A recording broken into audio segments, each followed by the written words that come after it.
Guys നമുക്ക് ഇന്നപ്പം car ഫിഷിങ്ങിന് അടിച്ചതാണ് കേട്ടോ. ഒരു ഗോൾഡാണ്. നമുക്കൊന്നും ഇത് എടുക്കാൻ എനിക്ക് ഒട്ടും പറ്റത്തില്ല. എനിക്ക് പേടിയാട്ടോ. അപ്പൊ നമ്മളിന്ന് നമ്മുടെ സ്വന്തം ആറ്റിലല്ല പോയത്. നമ്മളിന്ന് വെളിലാങ്കണ്ടത്താട്ടോ പോയത്. അവിടെ ചെന്ന് അച്ചച്ച ടെന്റൊക്കെ അടിച്ച് അച്ചച്ചയുടെ കൂടെ തന്നെ 4 പേരുണ്ടായിരുന്നു. അവിടെ അവരെ ടെന്റൊക്കെ അടിച്ച് കിടന്ന് കേട്ടോ. ഒരു ദിവസം അച്ചച്ച നിന്നിട്ട് വന്നപ്പോ ആണ് ഇത്രയും വലിയൊരു മീൻ കിട്ടി.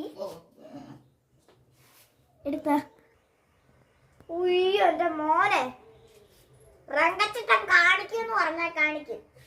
ഞാൻ പറഞ്ഞല്ലേ റങ്കച്ചിട്ടൻ